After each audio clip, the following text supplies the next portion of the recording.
হাতে গেরুয়া পতাকা, কণ্ঠে জয় শ্রীরাম ধ্বনি। স্লোগান দিতে দিতে যুব ভারতী ক্রীড়াঙ্গনে ব্যারিকেড ভেঙে মাঠে ঢুকে পড়ে উন্মত্ত জনতা। শনিবারের এই দৃশ্য ভাইরাল হয় নেট দুনিয়ায়।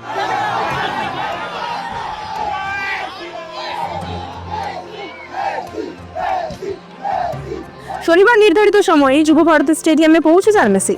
মাঠে ঢোকেন লুইস সুয়ারেজ এবং রড্রিগো ডি পলকে সঙ্গে নিয়ে, কিন্তু আয়োজক সহ অন্যান্যদের ভিড়ে কার্যত ঢাকা পড়ে যান মেসি। তিনি হাসি মুখে হাত নাড়ছিলেন দর্শকদের দিকে, কিন্তু গ্যালারিতে বসে থাকা দর্শকরা সেটা দেখতেই পাননি। সেখান থেকেই রণক্ষেত্র হয়ে ওঠে যুব ভারতী স্টেডিয়াম। সঙ্গে সঙ্গে মাঠ ছেড়ে বেরিয়ে যান মেসি। ফুটবলের রাজপুত্র মাঠ ছাড়তেই দর্শকদের ধৈর্যের বাঁধ ভাঙে। মাঠের ব্যারিকেড ভেঙে ঢুকে পড়েন উন্মত্ত জনতা। গ্যালারির সিট ভেঙে ছুঁড়ে ফেলতে থাকেন মাঠের ভিতরে। ভেঙে দেওয়া হয় প্লেয়ারদের টানেল ক্যানোপি। তাণ্ডবের সময় দেখা যায় জয় শ্রীরাম লেখা গেরুয়া পতাকা নিয়ে মাঠে ঢুকছেন একদল উন্মত্ত জনতা। জয় শ্রীরাম স্লোগানও শোনা যায় তাদের মুখে।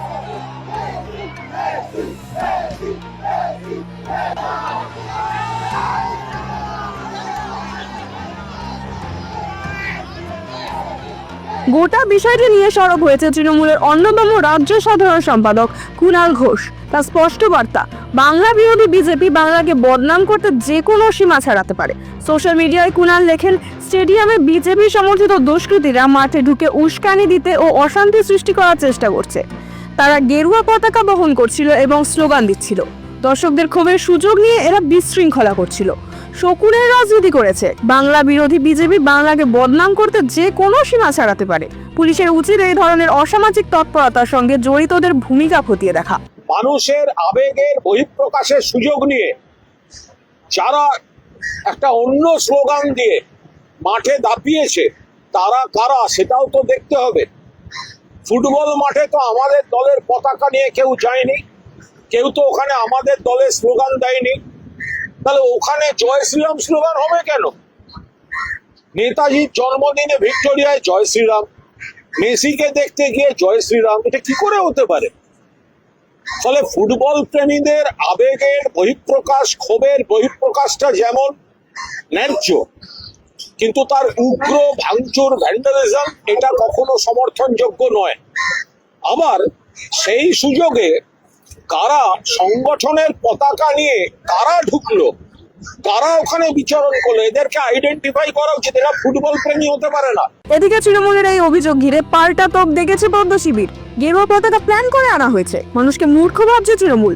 আরে ওসব গেরুয়া পতাকা প্ল্যান করিয়ে মানুষকে তৃণমূল মূর্খ ভাবতে শুরু করেছে।